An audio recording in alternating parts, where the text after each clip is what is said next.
Ok, j'y suis tout de suite, pardon.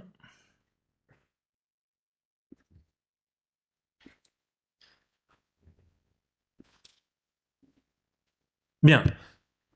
Donc on veut ça, ok? On veut pas ça et on veut pas non plus savoir ce qui s'est passé en cuisine. Aujourd'hui, on va pas vraiment vous dire ce qui s'est passé en cuisine, mais c'est juste pour que vous preniez le pli de vous dire on veut produire un beau travail, d'accord? Que ce soit de la cuisine, que ce soit faire une belle montre, que ce soit à l'arrivée, on veut quelque chose de bien et nous, c'est ce qu'on évalue, d'accord? Euh, Parfois, ça nous fait mal au cœur de mettre une mauvaise note à un travail où on sait qu'il s'est passé ça en cuisine, mais à l'arrivée, le gâteau, il est pas beau, on va pas vous dire qu'il est beau, d'accord? Et puis parfois, il y a certains d'entre vous qui arrivent avec un très beau gâteau, on sait qu'en cuisine, ils n'ont rien fichu, que ça a été un coup de chance, ça ne nous fait pas toujours plaisir de mettre des bonnes notes non plus, mais c'est quand même, on est très au clair sur le fait qu'on évalue le résultat et pas le processus, parce que c'est ça qui sera évalué par la suite, dans votre vie, quoi que vous fassiez, et en philosophie, si vous continuez à faire de la recherche ou en sciences, d'accord?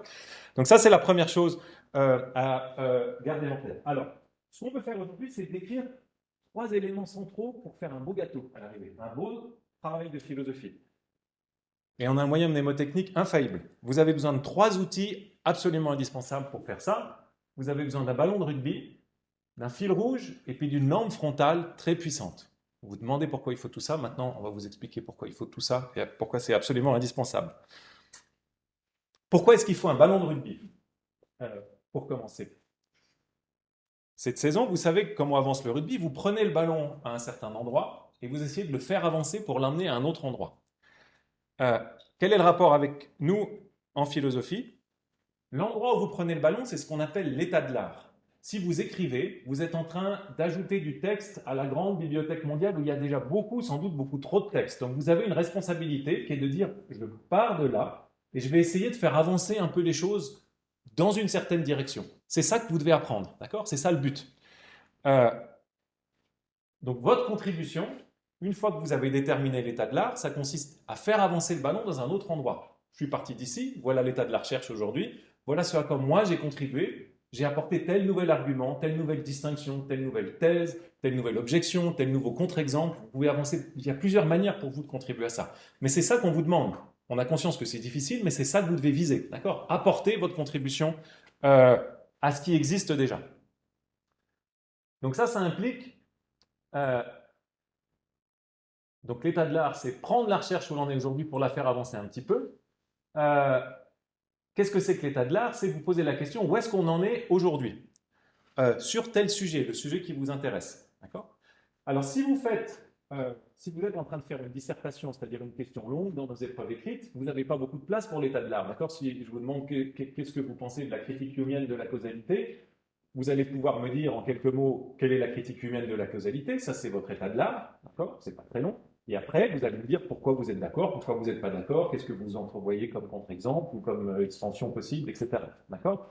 Mais dès que vous faites un travail, typiquement un travail de séminaire, dès que vous faites un travail de mémoire, vous avez accès cette fois à l'état de l'art. Vous pouvez aller chercher de votre côté pour savoir quelles sont les choses pertinentes sur votre sujet. Et ça, c'est une première chose que vous devez apprendre à faire, c'est à sélectionner les sources. Je vous dirai deux mots dans un instant. De manière générale, les erreurs à éviter pour l'état de l'art, c'est quoi? Ben, c'est négliger certaines sources qui sont centrales sur votre sujet. Ça, c'est assez évident. Si vous réinventez la poudre et que vous avez raté l'article central sur ce qui vous intéresse, ça va pas. Euh, Autre erreur que vous pouvez faire au sujet de l'état de l'art, c'est vous attribuer des thèses erronées aux autres chercheurs que vous voulez discuter. D'accord? Donc là, c'est important de bien comprendre les choses vis-à-vis desquelles vous vous situez. Et puis, dernière erreur ici, c'est vous manquer de charité. Vous caricaturez les thèses erronées, les thèses, pardon, pas erronées justement, les thèses de vos adversaires, et puis vous les présentez de manière à la va-vite pour pouvoir les enfoncer pour pouvoir les critiquer plus facilement ensuite. Euh, Pardon, et quatrième erreur, j'en avais quatre en fait, euh, présenter des thèses qui sont sans pertinentes pour votre thèse. Donc vous faites un état de l'art qui a trait à ce que vous voulez dire. D'accord? Donc parlez-nous pas de tout sur un sujet. D'accord? Si vous voulez défendre une thèse, par exemple une thèse d'histoire de la philosophie, une nouvelle interprétation de Nietzsche sur le ressentiment. Euh, Faites-nous pas un état de l'art général sur tout ce qu'a écrit Nietzsche. D'accord? Euh, Parlez-nous juste de la thèse pertinente, celle que vous voulez discuter. Ça va de soi, mais souvent on a tendance à s'étendre et à aller au-delà à rapporter plus de choses que ce dont on a vraiment besoin. Euh, alors, comment vous faites pour sélectionner les sources? Je vous ai dit qu'on n'entrait pas en cuisine aujourd'hui, mais on tient à vous donner quelques conseils et vous verrez que, en général, ils sont les mêmes pour nous tous. Le but, c'est pas de taper sur Google pour commencer philosophie morale ou dans chat GPT, GDP, je ne sais jamais dans quel sens, d'aller mettre votre question. C'est pas forcément un mauvais début, mais si vous voulez bien trouver des bonnes sources, euh, vous avez des sources qui sont beaucoup plus utiles que ça. Vous avez une source qui a été mise en place par Google, Google Scholar, qui cherche que dans les revues, que dans les publications académiques, les articles en tout cas. Vous avez aussi Google Books qui vous permettent de voir les articles les plus cités, ce qui peut être utile pour localiser les articles les plus importants. En philosophie, on a la chance d'avoir une grande banque de données pour pour une grande partie des articles de philosophie qui rassemblent tous les philosophes sur Terre. C'est quelque chose qui est en open source, qui a été mis en place par divers philosophes, qui s'appelle Phil Papers. Là-dessus, vous avez la plupart des philosophes qui ont ouvert une petite page sur laquelle ils postent même leurs articles. Vous trouvez les articles ici. Si vous avez un sujet qui vous intéresse, commencez par faire une recherche ici dans le titre pour voir les différents articles publiés, des plus récents à des articles plus anciens. Ça fait vraiment partie des plateformes principales. De la même façon, si vous commencez, évidemment, ce que je vous dis là, ça ne vaut pas pour quand vous êtes en train d'écrire votre rédaction pour un travail écrit. Vous n'avez pas accès à tout ça. Là, je parle pour ce qui vaut pour les essais et les mémoires. Autre outil très utile, les encyclopédies en ligne. La grande encyclopédie en philosophie, ça c'est le deuxième grand outil pour nous, c'est la Stanford Encyclopedia of Philosophy, qui est d'excellente qualité, qui est souvent mise en ligne, où vous avez sur un grand nombre de sujets, on peut dire pour la plupart des sujets peut-être qui vous frapperont pour leur intérêt, vous avez des articles de synthèse générale, des articles d'état de l'art précisément, qui vous disent quels sont les points importants et les articles importants, les questions importantes et les articles importants, c'est extrêmement utile pour nous. Vous avez une autre encyclopédie philosophique en ligne, Internet Encyclopedia of Philosophy, qui est aussi d'excellente qualité. Souvent, elle se complète assez bien. Si vous avez du mal avec un article d'un côté, vous en trouvez un qui vous posera peut-être moins de problèmes de l'autre, qui sera plus simple pour commencer. Internet Encyclopedia of Philosophy, c'est parfois un peu moins fouillé, mais plus facile d'accès. Ça dépend un peu des entrées. Vous avez une revue en ligne, Philosophie Compass, qui fait le tour des grands sujets, typiquement des sujets d'actualité, des sujets, autrement dit, pas des sujets d'actualité philosophique, des questions qui sont discutées aujourd'hui. Et puis vous avez en français, depuis quelques années maintenant, une encyclopédie qui s'appelle l'Encyclopédie philosophique. Il y a plusieurs contributeurs dans cette salle qui vous présentent en français le tour de telle ou telle question. D'accord ? Donc pourquoi je vous dis tout ça ? Vous avez compris, vous rentrez dans un sujet. Typiquement, vous voulez savoir ce qui se dit sur le sujet pour faire votre état de l'art. Allez faire un tour sur tout ça et prenez une bonne heure pour faire lancer différentes recherches pour être sûr d'identifier les sources pertinentes. Comment vous savez quelles sont les sources pertinentes ? Vous allez sur ces sites et puis vous essayez de repérer les livres et les articles qui structurent le débat par rapport à votre sujet. Il y a une solution simple, c'est de regarder ceux qui sont le plus souvent cités, le plus souvent discutés. Ce n'est pas infaillible, souvent on discute très longtemps d'articles qui ne sont pas très intéressants. Il y a aussi des phénomènes de mode et de sociaux dans les sciences, mais en général, ça marche, c'est plutôt bien. Si les personnes ont discuté très longuement un certain nombre d'articles, ceux-ci, vous savez que vous devez les connaître. Même si vous ne les aimez pas, vous ne pouvez pas y échapper, il faut les discuter sur ces questions. Oui. Oui, juste ajouter un petit élément, parce que peut-être vous êtes en train de vous dire comment je fais pour savoir quel article est le plus cité, est-ce que je dois aller voir toutes les bibliographies, tous les articles? Non, sur Google Scholar, il y a une option, si vous voulez travailler sur un article en particulier, vous pouvez voir qui l'a cité. Donc, un bouton, là, vous pouvez voir qui l'a cité, c'est hyper utile. Donc vous cliquez là-dessus qui est cité, puis ça vous renvoie sur tous ceux qu'on cité. Puis vous dites, ça c'est la littérature qui discute ce papier-là, ce papier central. Donc on a quand même des outils très qui nous facilitent beaucoup les choses aujourd'hui. Et puis, alors, ça vous permet juste de faire une sélection sociologique des articles, d'accord ? Maintenant, vous voulez faire un travail sur un sujet, vous voulez choisir des articles qui sont utiles par rapport à ce que vous voulez faire et par rapport à ce que vous pouvez faire. Parce que, évidemment, la philosophie, ça devient parfois très technique et très abscon. Et vous n'êtes pas toujours en capacité de comprendre les dernières choses les plus formelles, par exemple, sur un sujet où vous vous dites de quoi il parle ici. Et là-dessus, il faut vous faire confiance. Vous commencez par lire le résumé de l'article. Si le résumé vous dit quelque chose, vous dites « Ah, il faut que j'aille plus loin ». Si le résumé vous dit rien, vous lisez 3 lignes et vous vous acharnez pas si ça ne va pas. La vie est courte, la vie d'étudiante est encore plus courte, d'accord ? Perdez pas de temps à lire des choses qui sont trop compliquées pour vous. Un jour, vous pourrez les comprendre. Peut-être que c'est trop compliqué pour tout le monde et que c'est juste. Il y a aussi ça. Si vous tombez sur des articles de, je dirais pas qui, je ne parlerai pas de Derrida, il y a des choses, ça ne sert à rien de chercher à comprendre. D'accord? Donc, que ce soit parce que c'est intrinsèquement abscon ou que ce soit parce que vous n'avez pas encore le niveau pour ça. Donc, retenez les choses que vous sentez que vous pouvez exploiter. D'accord? Euh, et puis l'état de l'art, dernier élément, quand vous allez présenter la thèse des autres auteurs, vous faites en sorte de la présenter de la manière la plus convaincante possible. Donc, vous allez discuter une thèse qui n'est pas la vôtre, si vous faites une objection à une thèse. Okay? Il faut qu'au moment où vous écriviez cette thèse, vous soyez dans l'état d'esprit de quelqu'un qui veut défendre cette thèse, et que vous ne soyez pas encore dans l'état d'esprit de dire « Ah, je vais lui tordre le cou ». Il n'y a rien de pire que quelqu'un qui avance une objection à une thèse qu'il a mal présentée, qu'il a présentée de manière peu charitable. Qu'est-ce que vous devez vous dire à ce moment-là? Je trouve qu'une bonne chose à se dire, c'est quand vous présentez cette thèse, vous vous mettez à la place des partisans de cette thèse, qui sont des gens gentils, sincères, qui pensent avoir raison, ok, c'est pas des méchants en face de vous, et vous vous dites, s'ils m'entendaient ou s'ils me lisaient maintenant, ils seraient absolument d'accord avec ce que je dis. Il aurait envie de signer des deux mains et de dire, c'est exactement ça la thèse que je veux dire. Donc, rapportez la thèse de quelqu'un, vous vous mettez à la place de la personne qui défend cette thèse, et vous voulez lui faire plaisir. Vous vous faites le meilleur avocat des thèses que vous voulez défendre. Et de manière générale, c'est un bon conseil en philosophie, c'est d'essayer d'être encore plus attentif à vos adversaires qu'à vos amis. Okay? C'est là où on a tendance à être un peu rapide. S'il y a des gens avec lesquels vous n'êtes pas d'accord, accordez-leur encore plus de charité, de crédit, de temps dans la manière dont vous rapportez leur thèse. Bien, ça c'est l'état de l'art, et maintenant vous avancez à partir de cet état de l'art votre contribution. D'accord? Donc vous prenez le ballon à un endroit, vous allez l'amener à un autre endroit. C'est très important dans tous vos travaux que vous, et cette fois-ci ça inclut évidemment aussi les dissertations, que vous identifiez clairement ce qui vient de vous et ce qui vient, et que vous distinguez de ce qui vient des auteurs que vous discutez. Il n'y a aucun problème à dire je, n'hésitez pas à dire moi ma thèse. Et vous pouvez dire, moi, je ne suis pas d'accord avec Hume, il n'y a aucun problème, il n'y a personne qui est inattaquable en philosophie. Je pense qu'il a tort là-dessus, et vous dites, après, ça, c'est votre thèse. Nous, on ne veut pas vous lire après et se dire, est-ce que là, c'est vraiment ce que lui veut dire, ou est-ce qu'il est en train de rapporter la thèse de Hume, de Nietzsche, ou d'un autre philosophe. Maintenant, en quoi consiste votre contribution? Une règle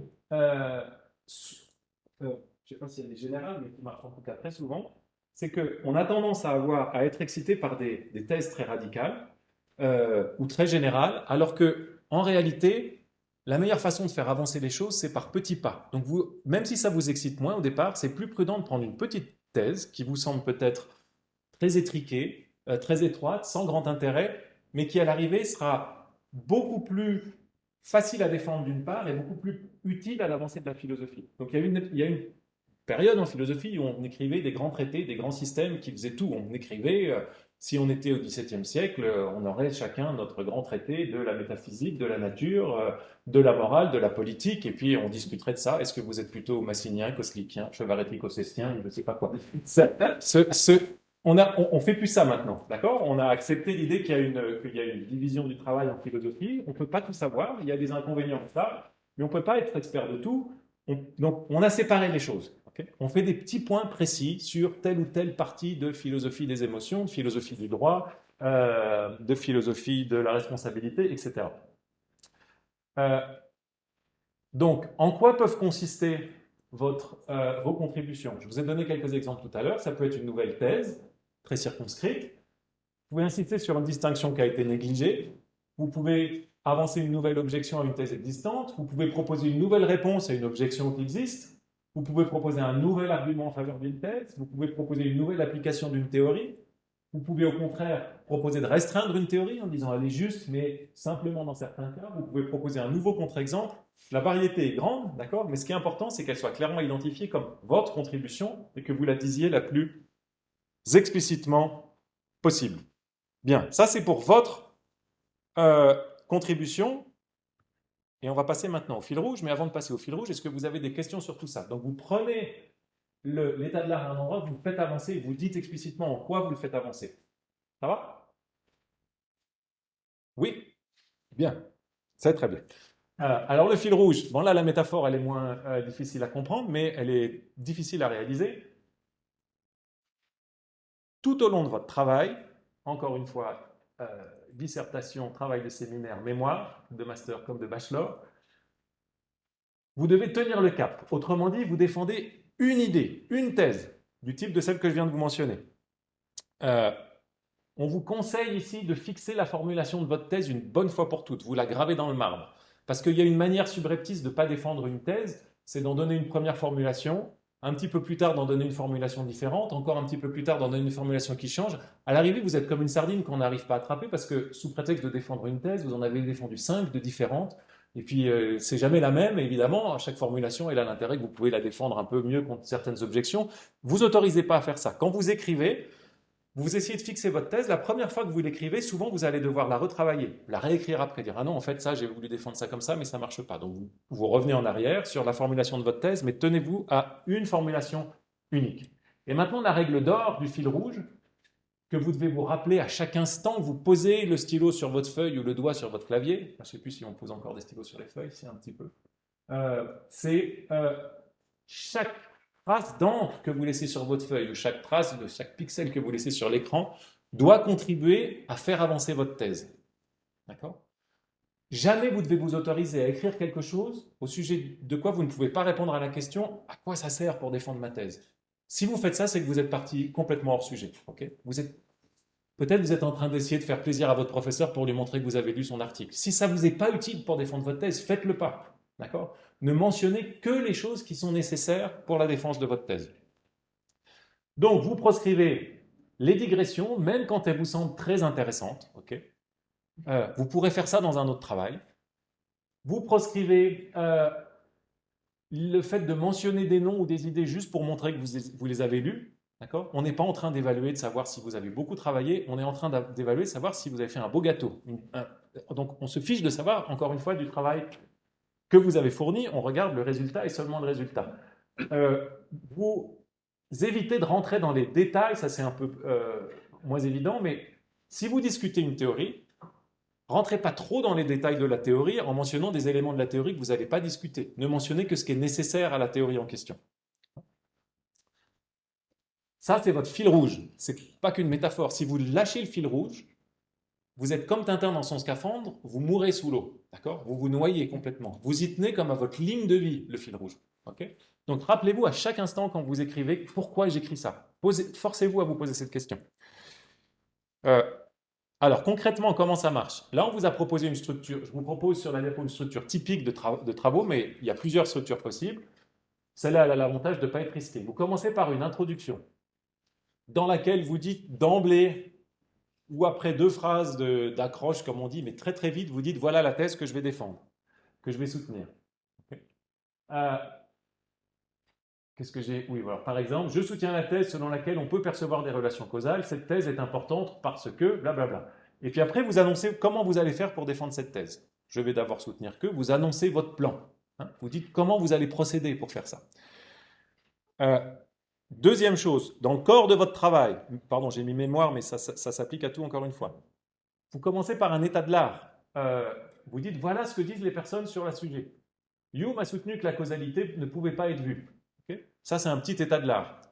Si vous voulez faire quelque chose de plus ambitieux, dans un mémoire, il faudra aller regarder au-delà d'Hume. Ensuite, vous présentez des arguments en faveur de votre thèse. Okay ?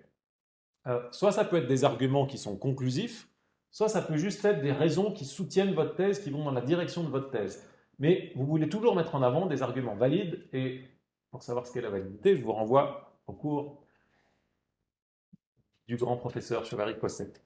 Par exemple, par le toucher, un argument pour votre thèse ici, si vous voulez dire qu'on peut percevoir des relations causales, par le toucher, nous percevons des forces, les forces sont des relations causales, donc nous pouvons percevoir des relations causales. C'est juste un exemple.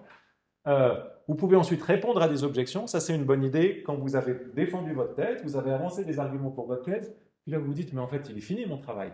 Mais non, remettez-vous maintenant à la place de vos adversaires, dites-vous pourquoi est-ce qu'ils ne seront pas d'accord ? Quelles sont les objections qu'ils peuvent avoir envie de faire à mon travail ? Une des choses qui est très agréable à lire, et sans doute vous avez déjà fait cette expérience quand vous lisez, et c'est pareil pour nous quand on lit vos travaux, c'est quand la personne que vous lisez soulève les objections exactement au moment où elles vous viennent à l'esprit. Vous vous dites, ah mais ça va pas son truc. Et juste à ce moment-là, la personne écrit, vous allez me dire que ça va pas mon truc. Mais regardez, j'ai une réponse à ça. D'accord? Pensez à votre lecteur comme ça. Prenez-le par la main, mettez-vous à la place de celui qui vous lit pour anticiper ces problèmes. On pourrait objecter que blablabla. Et puis ensuite, vous concluez. Votre conclusion, c'est quoi? Vous rappelez, vous résumez vos résultats. Il ne faut pas avoir peur de la répétition. En conclusion, vous dites voilà la thèse que j'ai soutenue. J'ai soutenu cette thèse en avançant 3 arguments. J'ai répondu à 2 objections.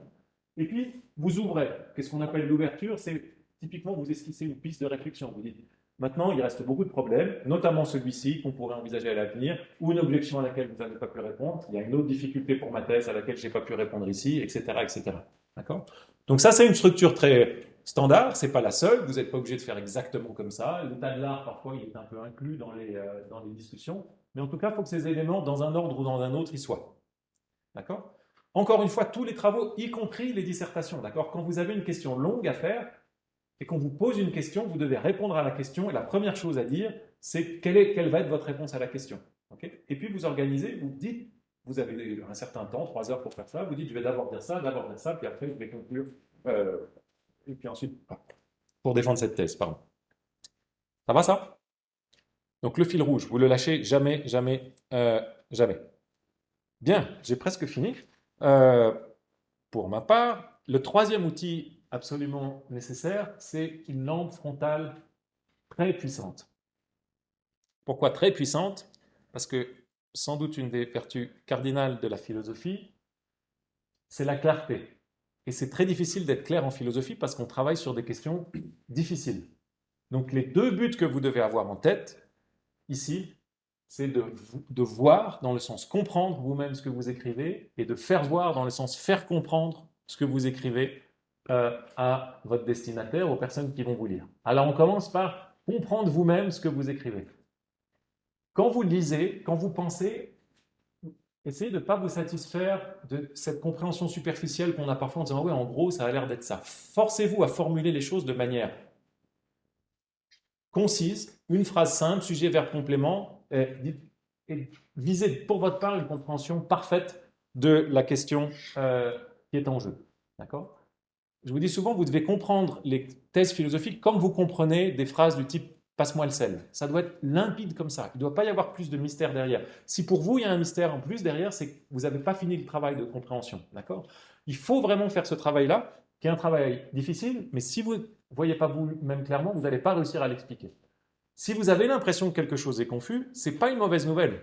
Au contraire, si vous sentez que ça croque, qu'il y a quelque chose qui ne va pas, c'est souvent qu'il y a une anguille sous roche ici, qu'il y a quelque chose à creuser, vous allez pouvoir faire quelque chose à l'aide de ça. Et oui, en fait, j'avais raison de ne pas comprendre parce qu'il y a l'air d'avoir une distinction qui a été manquée ici, ou peut-être l'auteur en question est passé trop vite des prémices à la conclusion. Donc faites-vous confiance. Quand vous ne comprenez pas, en général, c'est qu'il y a quelque chose qui ne va pas. Et ce qui est dur, c'est de mettre le doigt sur quoi exactement.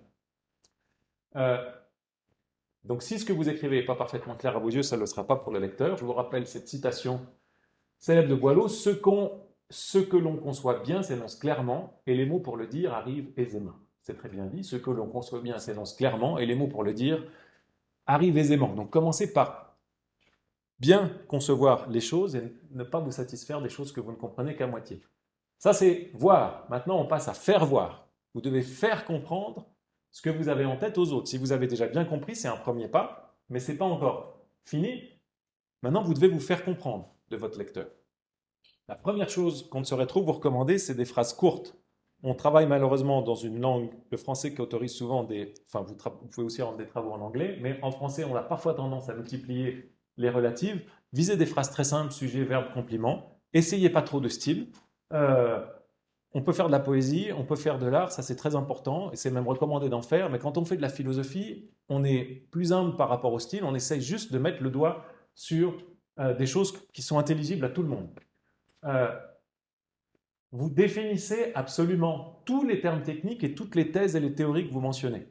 Si vous utilisez transcendantal, vous me dites dans quel sens vous utilisez transcendantal, parce qu'on ne sait pas ce que ça veut dire, nous, transcendantal. Même nous, on ne sait pas ce que ça veut dire transcendantal, parce que même les philosophes, ils utilisent ça dans au moins 10 sens différents. D'accord? Pareil, si vous utilisez réalisme, vous dites Dans quel sens vous utilisez réaliste? Parce que pour la même raison, on ne sait pas ce que c'est. Et par ailleurs, bon, ça je vous l'ai déjà dit, pardon, c'est une répétition, gravez vos définitions dans le marbre. Et par ailleurs, je voudrais juste passer au point précédent. N'écrivez pas pour nous, qui vous corrigeons, vous écrivez pour, comme si vous écriviez pour un étudiant en première année de bachelor en biologie, c'est-à-dire quelqu'un d'intelligent qui comprend bien la langue, mais qui n'a jamais fait de philosophie. Donc, il faut vraiment il faut lui faire comprendre ce que vous voulez faire. Nous, on sait, mais faites pas comme si vous nous tapiez sur l'épaule en disant, hey, on se comprend, on sait qui c'est Kant. Nous, on sait. Dites-vous qu'on ne sait pas du tout ce que c'est Kant. On sait ce que c'est. On ne sait même pas si c'est un auteur ou une. Vous nous expliquez tout, d'accord? Ne comptez pas sur notre connaissance à nous, parce que nous, on est censé évaluer la manière dont vous pouvez nous présenter les thèses, d'une part, et d'autre part, parce que c'est jamais simple de rapporter les thèses des auteurs et les différents concepts. Donc, vous ne vous adressez pas aux professeurs en tant que professeur ou aux enseignants en tant qu'enseignants, vous vous adressez à des étudiants. Ne faites pas d'allusion à la thèse d'un auteur sans l'avoir clairement explicité. Vous ne me dites pas, comme le dit le kantisme, vous me dites ce que c'est que le kantisme. Et puis enfin, le fil rouge toujours que vous ne lâchez pas, et ben vous le faites voir, votre fil rouge. Vous dites où vous en êtes. D'accord? Vous avancez progressivement dans votre travail, vous dites, j'ai montré ça, voilà où j'en suis, on veut aller là. Vous faites une petite pause à un moment, il faut que ça respire, il n'en faut pas trop, mais vous dites, voilà ce que j'ai fait jusqu'à maintenant, ça c'est la transition entre les parties typiquement, et voilà où on va. Maintenant, je passe à ma deuxième partie. Hein? Donc vous aidez votre lecteur à savoir où vous en êtes dans votre raisonnement. Et puis ça, je le mentionne là parce que parfois c'est oublié que vous avez intérêt à le savoir tout de suite. Vous lisez, vous soignez votre langage, vous essayez de le faire d'emblée parce que si vous écrivez quelque chose de débutant, vous allez perdre beaucoup de temps à le mettre en forme après. Et puis vous avez sur ce site des consignes rédactionnelles de la faculté sur comment bien référer aux articles. Ça, c'est un peu ennuyeux, c'est même très ennuyeux, mais il faut bien le faire parce que si vous mettez des mauvaises références, un mauvais format de référence au début, vous allez avoir beaucoup de travail ensuite pour remettre tout ça en forme. Donc, essayez tout de suite de vous plier à ces exigences-là. Ils sont expliqués là. Nous, on passe pas trop de temps. Vous les expliquez peut-être en atelier.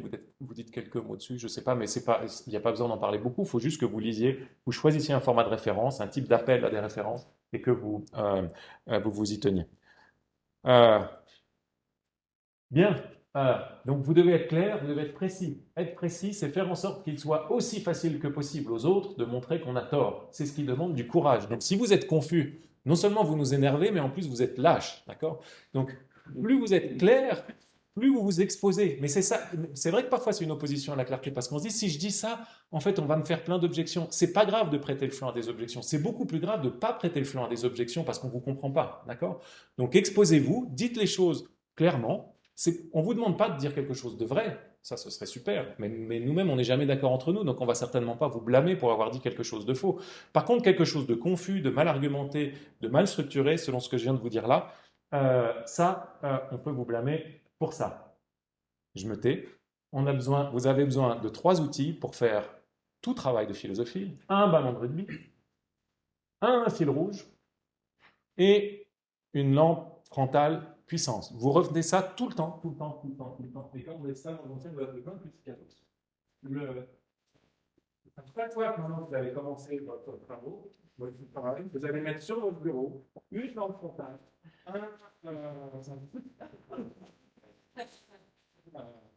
et puis vous gardez ça près de vous. D'accord? Catherine, tu veux.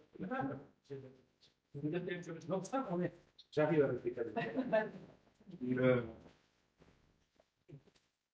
Ça, c'est ce qu'on tient à vous rappeler. C'est pas très amusant, etc. Mais juste, on veut vous montrer maintenant la manière dont on a fait différentes, dont chacun de nous conçoit nos évaluations. Vous verrez qu'on on retombe toujours sur les mêmes choses. D'accord? Donc, on ne veut plus devoir vous les répéter.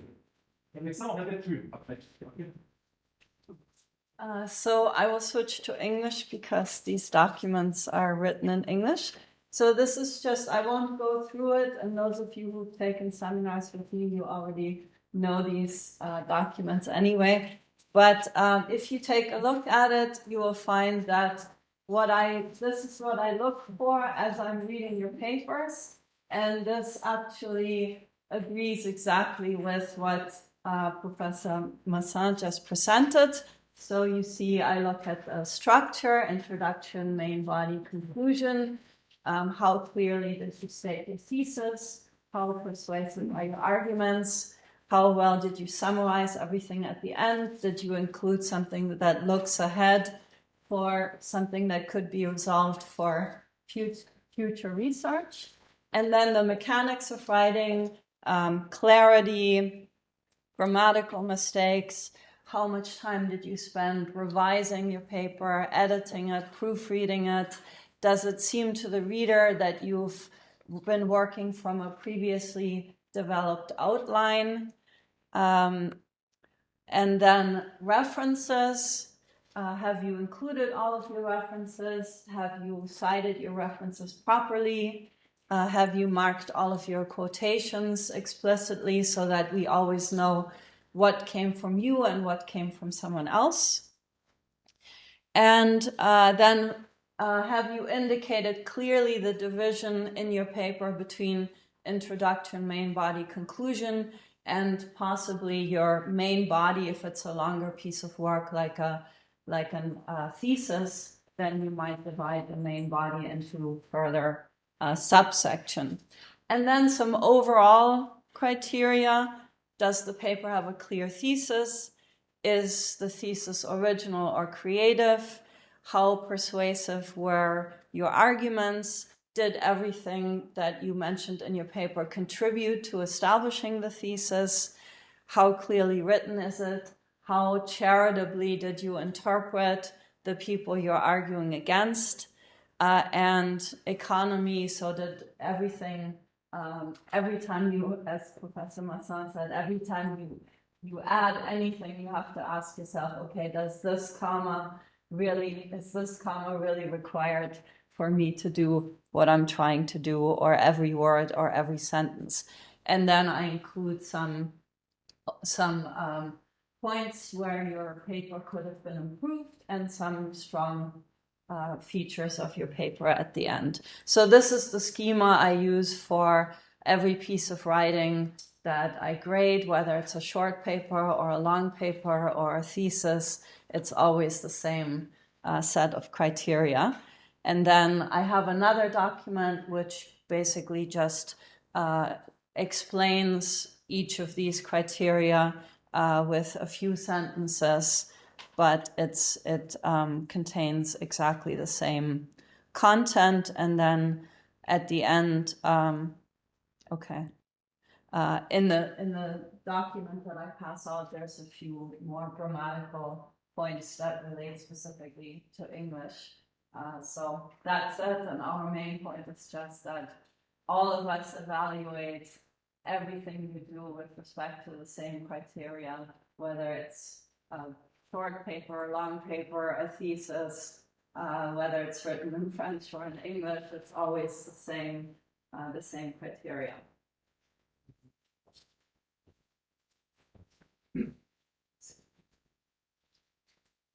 J'ai vu qu'il y avait ma grille juste après, alors je me dis.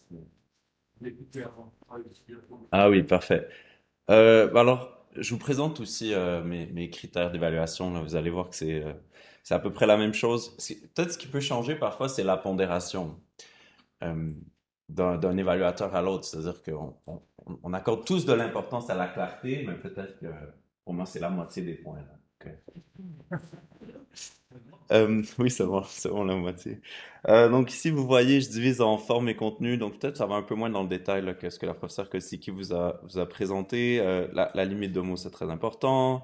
Donc vous voyez le travail défend une thèse principale clairement identifiée en introduction et en conclusion et que soutiennent les arguments principaux. Le travail est divisé en parties cohérentes et en paragraphes structurés dont chacun défend en gros une idée. Alors ça j'en profite pour peut-être ajouter un conseil. Ça rentre plus dans la mécanique là, de l'écriture. Je vous conseille d'utiliser ce qu'on appelle en anglais des topic sentences, ou c'est-à-dire que quand vous écrivez un paragraphe, idéalement, si vous lisez seulement la première phrase, vous devriez savoir ce qui se passe dans le paragraphe. On a tendance en français souvent à faire l'inverse, c'est-à-dire que ce soit la dernière phrase qui nous dit ce qui se passe dans le paragraphe, c'est beaucoup plus simple à lire si c'est juste la première phrase. Donc, idéalement, là, c'est peut-être exagéré, mais vous essayez quand même d'atteindre ça. Vous seriez capable de lire seulement la première phrase de chacun de vos paragraphes de tout votre texte, puis ça aurait du sens.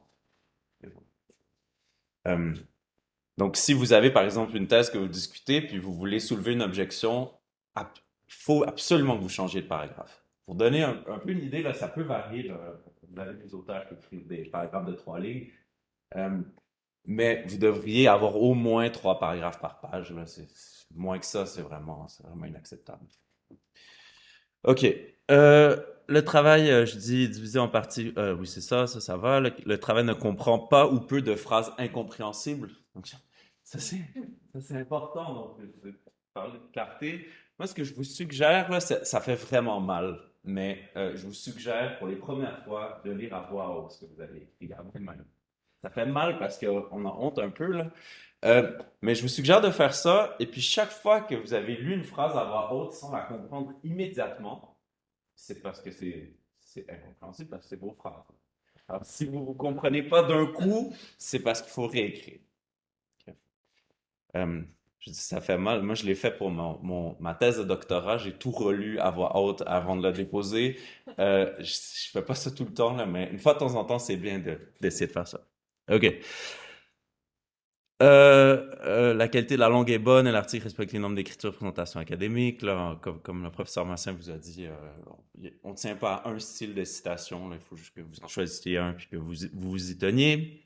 Le contenu, je pense pas que je vais ajouter grand-chose. Ah, peut-être, oui, peut-être quelques trucs. Donc, j'ai écrit ici la thèse principale de l'article est philosophique, donc pas une thèse purement empirique. Il faut faire très attention parce que parfois on écrit quelque chose puis parce que c'est général, on a l'impression que c'est philosophique, mais faites bien attention à vous assurer que la thèse, c'est vraiment une thèse que des philosophes pourraient défendre avec des arguments. Et non le genre de thèse qu'on demanderait à un sociologue de prouver. Là. Donc, si la thèse, c'est, je sais pas moi, les gens en général ont honte lorsqu'ils parlent trop fort, mais c'est pas vraiment une thèse philosophique. Là. Donc, faites bien attention à ce que votre thèse principale elle soit pas une thèse empirique. Ça veut pas dire que vous pouvez pas utiliser des considérations empiriques dans votre texte, hein, mais faites bien attention. Là, j'ai écrit intéressante et donc plausible, précise et non triviale. Là, ce que j'ai écrit peut sembler être en tension avec ce que professeur Massin, le directeur de l'Institut, a dit tout à l'heure. C'est pas du tout en tension. Par non trivial, je veux pas dire que c'est non modeste. Donc, c'est très important que les thèses soient modestes. Mais par non trivial, je veux dire quelque chose comme, il faut pas que la thèse de votre mémoire, ça soit de votre travail, ça soit quelque chose comme Mill s'intéresse aux conséquences de nos actions. Donc, quand accorde de l'importance aux règles.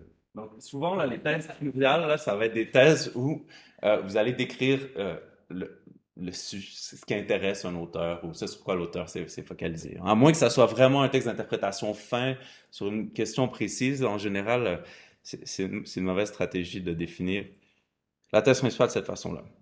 OK, donc ça va. Après, les principes abstraits sont illustrés par par des exemples évocateurs. Donc, en particulier, là, si vous avez des principes avec avec des lettres, si S est blâmable pour A, alors S devait ne pas faire A, ben, tout de suite, vous avez un exemple après. Faites comme si vous enseignez. Vous savez, comme moi, que souvent les gens n'ont pas tendance à comprendre tout de suite les principes abstraits. Et puis là, en l'occurrence, j'ai écrit le travail bien documenté, il comporte au moins 12 sources pertinentes. Ça, c'était juste pour un travail, c'est pour le premier travail de semestre. Pour le travail final, j'avais demandé 5 sources, mais c'est un peu arbitraire. C'est-à-dire que d'un professeur à l'autre, les exigences pourraient varier un peu sur le nombre de sources. Vous pourrez ne pas avoir un nombre précis de sources qui est demandé. Vraiment, ça peut varier. Là, je vous avais donné des exemples de tests clairs. Ah oui, voilà. Donc, les critères pour le deuxième travail. Est-ce que j'ai vraiment besoin d'aller donner les exemples? Ça s'enlève pas. Bon, c'est pas grave. Je vous avais donné des exemples, mais je pense que En fait, les exemples que j'ai donnés collaient bien avec le séminaire, là. Je ne sais pas si elles vont être particulièrement évocatrices pour vous qui n'êtes pas dans le séminaire que j'avais donné. Mais voyez ici, là, j'ai donné des critères pour le deuxième travail, donc j'ai un peu augmenté le nombre de mots. J'aurais pu diminuer le nombre de mots. Donc, c'est tout à fait pensable de dire le premier travail, il va être comme ça, puis le deuxième travail, c'est juste ce qui était bon dans le premier travail. Il faut élaguer. Puis les idées. Le reste, c'est pareil, sauf les sources pertinentes. Voilà. Euh, je vous ai mis ici quelques sources pertinentes. Euh, c'est pas pour que vous vous mettiez à faire des classements là, de journaux. Il y a un peu un classement mental, là. Il y a différents prestiges, différents niveaux de prestige associés à différents journaux philosophiques, mais c'est quand même bon de savoir si que si vous voyez par exemple Philosophical Review, ben, vous pouvez vous dire ça, c'est vraiment une bonne source. Ça se peut que l'article ne vous convainque pas, mais c'est bon d'apprendre à connaître un peu les journaux là, parce que je veux dire, il y a tellement de choses qui sont publiées qu'il faut filtrer d'une manière ou d'une autre. Puis une façon pertinente, c'est de vous fier sur la qualité des journaux ou des maisons de publication. Donc, je vous ai mis quelques infos ici, donc vous pouvez toujours vérifier. Puis vous pouvez nous demander aussi hein, si vous n'êtes pas certain. Voilà, donc ça c'est pour les critères pour les travaux. Est-ce que vous avez des questions sur ce que je vous ai présenté? Pas de questions. OK. Est-ce qu'on parle maintenant des examens? Ou est-ce que... Je sais pas c'est quoi. Vas-y, moi, c'est pas quelque chose de sur l'examen. Oui, peut-être qu'on devrait parler des examens. Moi, j'ai pas fait d'examen écrit sur Conlogique, donc si vous voulez parler d'examens écrits, ce sera pas avec moi, là, pas pour l'instant, mais les examens oraux, peut-être qu'on pourrait en dire quelques mots. Donc, regardez le temps qui est accordé aux examens. Si vous avez 20 minutes ou 25 minutes et que vous présentez et vous parlez pendant 30 secondes pour donner votre réponse, c'est quelque chose qui va pas. C'est sûr que on s'attend à ce qu'il y ait une discussion pendant l'examen. Mais vous devriez être capable d'occuper une certaine partie du temps en parlant de la question. Comment est-ce qu'on fait ça?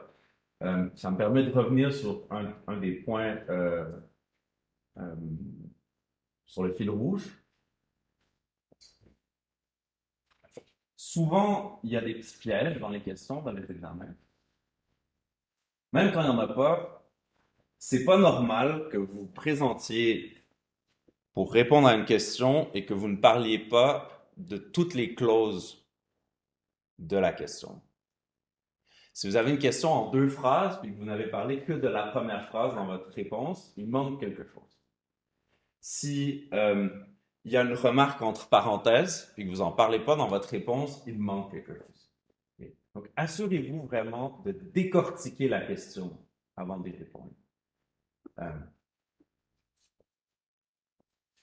Là, je ne veux pas non plus contredire ce qui était dit tout à l'heure sur le gâteau. Vous pouvez une belle réponse, on veut que ça soit élégant, mais vous pouvez nous expliquer pourquoi cet élément n'est pas pertinent pour répondre, pourquoi cet élément est pertinent pour répondre. Donc, vous pouvez quand même nous expliquer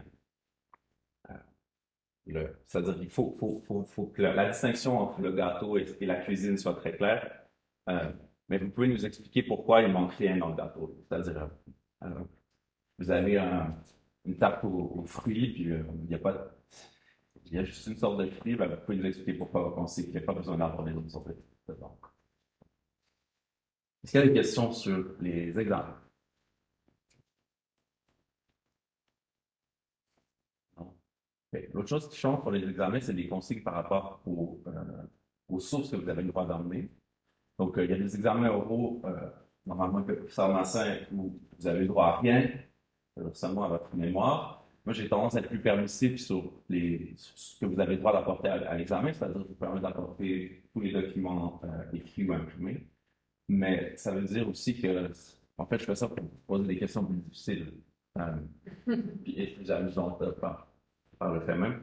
Mais donc, il ne faut pas vous dire, c'est plus, voilà, génial, j'ai pas besoin d'étudier. Là, non, parce que Je veux pas que si vous avez des problèmes, ça soit dû à votre mémoire. Là, je veux vraiment que ça soit dû à votre erreur de compréhension, ce qui arrive normalement de toute façon. Voilà. D'autres questions?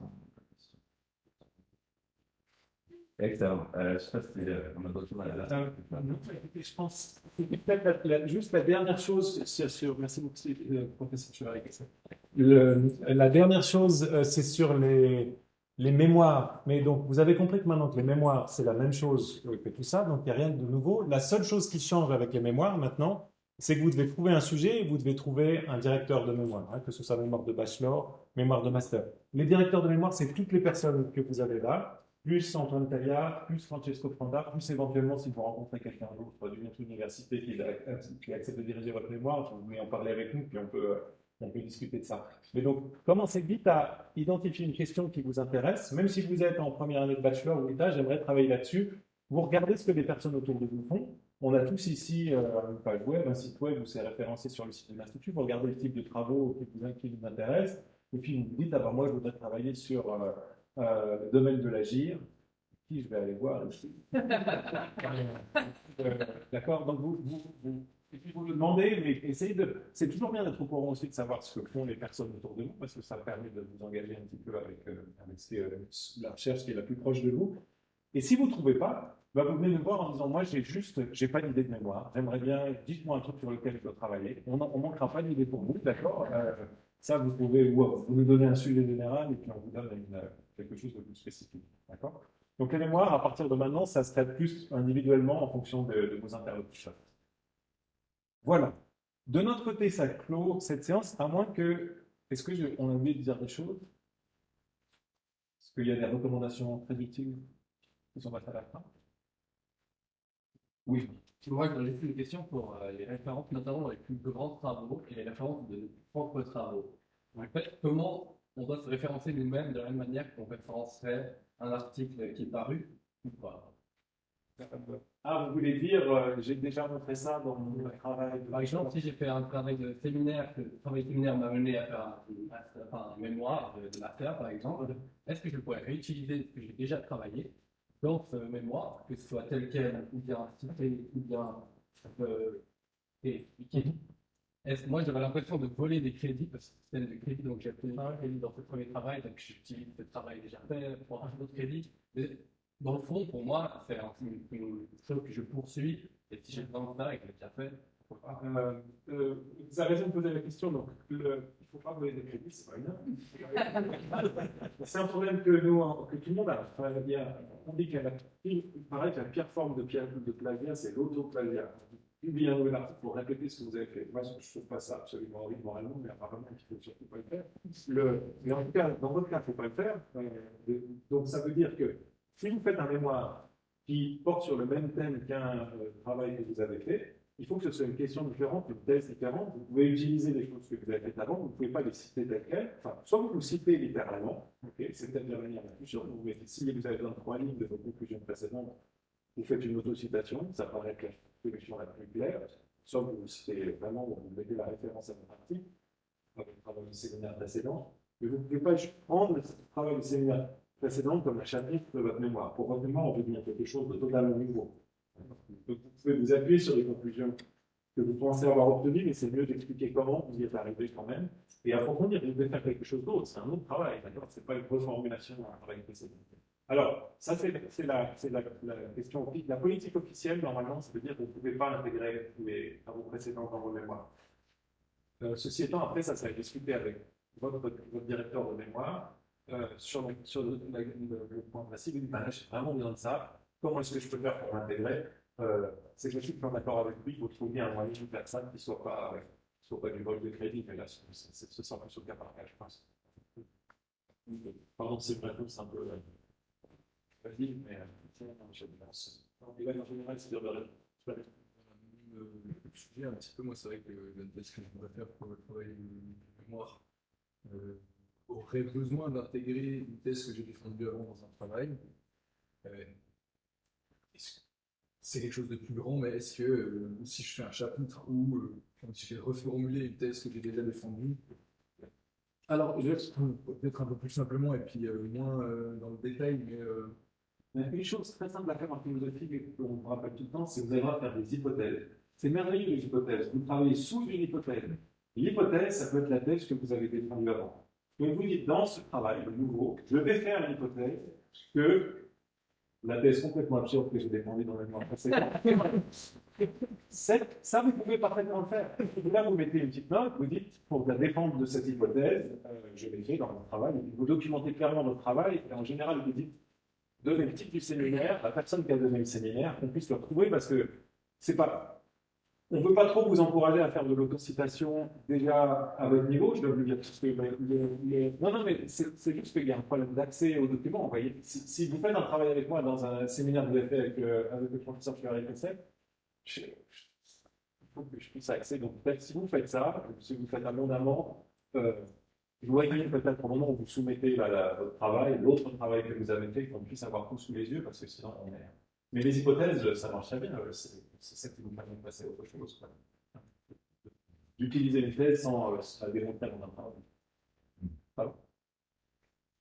De toute façon, oui, c'est ça, parce que vous avez une thèse dans un monde du travail que vous deveniez présumé, vous êtes toujours d'accord avec ce que vous avez dit. C'est un bon exercice, en fait, de réessayer de défendre une thèse que vous avez défendue par le passé, puis souvent vous vous rendez compte que finalement, les arguments en faveur de cet argument de cette thèse n'étaient pas terribles. Moi, j'ai la question, comment on fait différemment? Par exemple, si c'est une question d'histoire de la philosophie, c'est par exemple une question de la philosophie plus contemporaine, enfin, qui est discutée.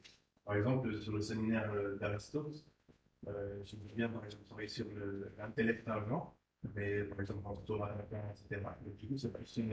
Enfin, je pense pas que c'est beaucoup discuté aujourd'hui, ou par exemple, faire quelque chose de plus contemporain par rapport à des théories contemporaines. C'est quoi les différences dans le travail?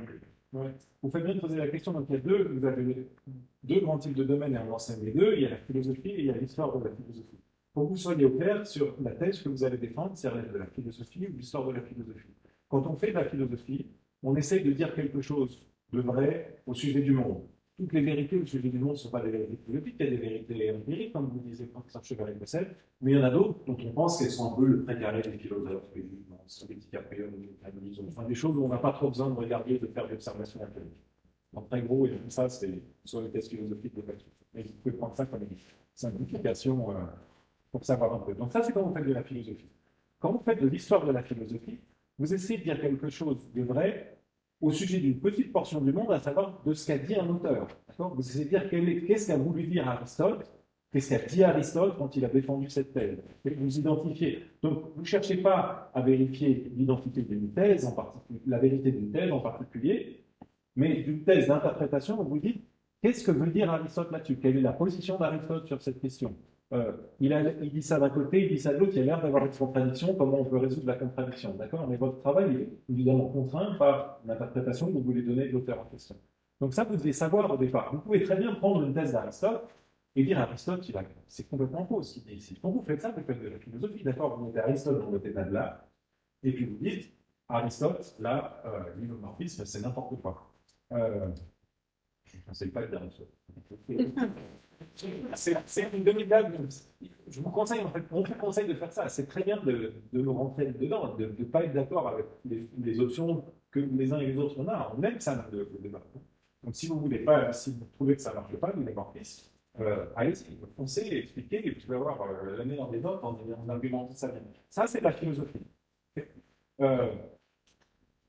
Là, vous avez créé une thèse chez Aristote, vous en avez évalué la vérité. Qu'est-ce que c'est l'état de l'art quand vous faites de l'histoire de la philosophie? Typiquement, l'état de l'art, s'il y en a un, ça va être la position de commentateur vis-à-vis de voilà comment on a typiquement interprété ce passage. Moi, je pense que c'est une mauvaise interprétation de ce passage, il faut bien l'interpréter comme ça. Mais vous ne perdez pas trop dans les commentateurs, surtout sur Aristote, parce qu'il y a toujours le risque de faire un commentaire de commentaire. Ne perdez pas de vue en texte le texte de départ. D'accord? Si vous arrivez à localiser un problème dans le texte et une difficulté d'interprétation qui naît du texte, c'est ce qu'il y a de plus. Ouais. J'ai une question contre le mémoire.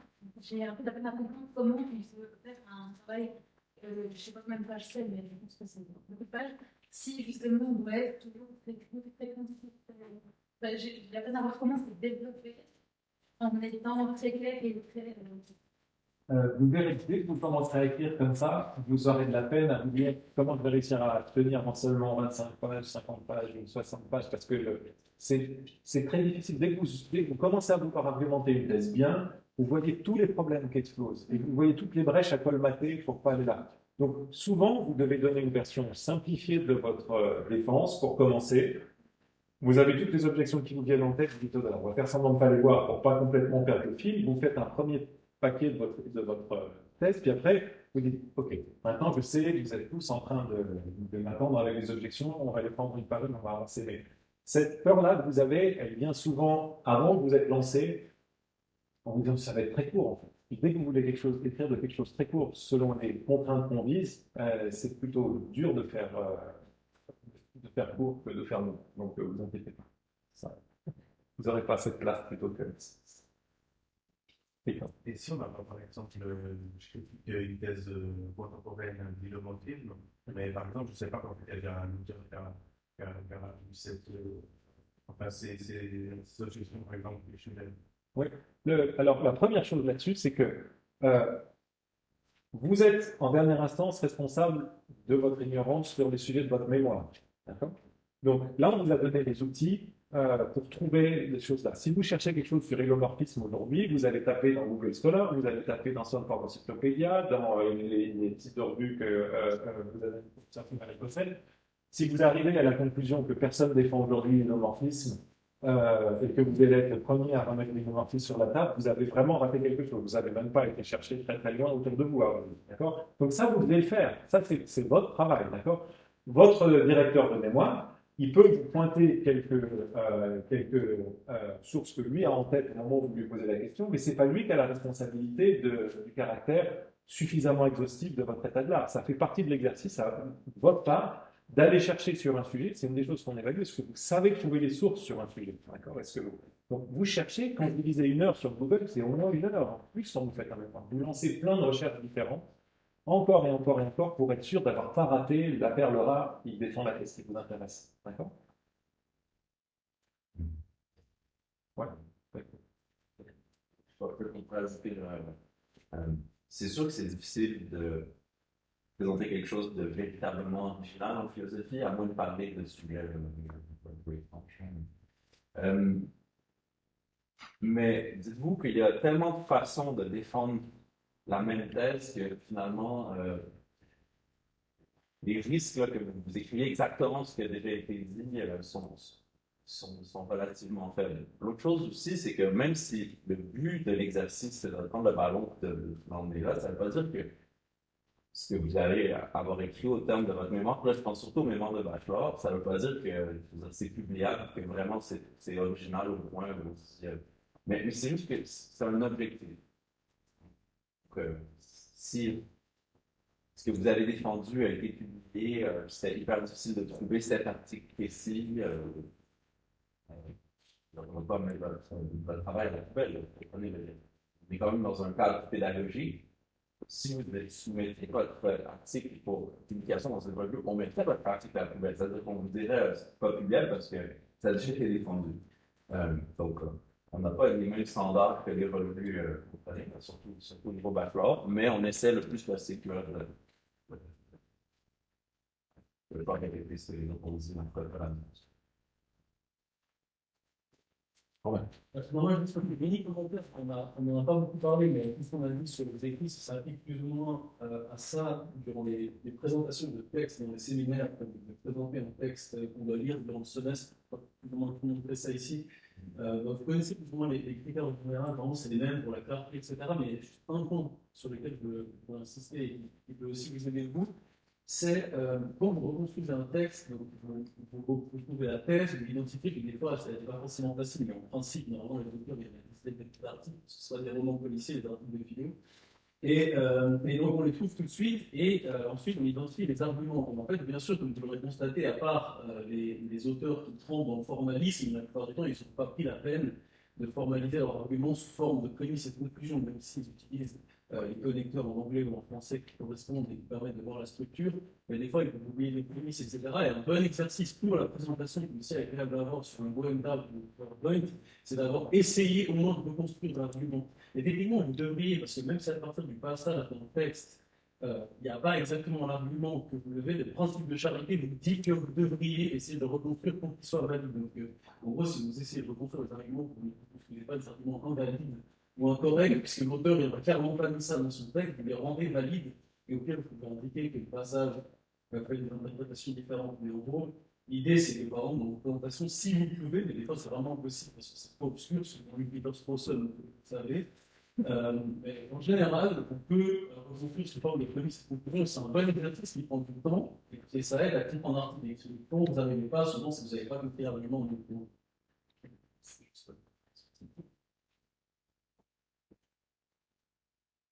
Merci beaucoup, Robin. Autre question? Tout est clair pour tout le monde? Magnifique. Alors, n'oubliez pas votre ballon de rugby, votre fil rouge, votre crème frontale. Bon travail à vous, on se réjouit de vous lire. Au revoir.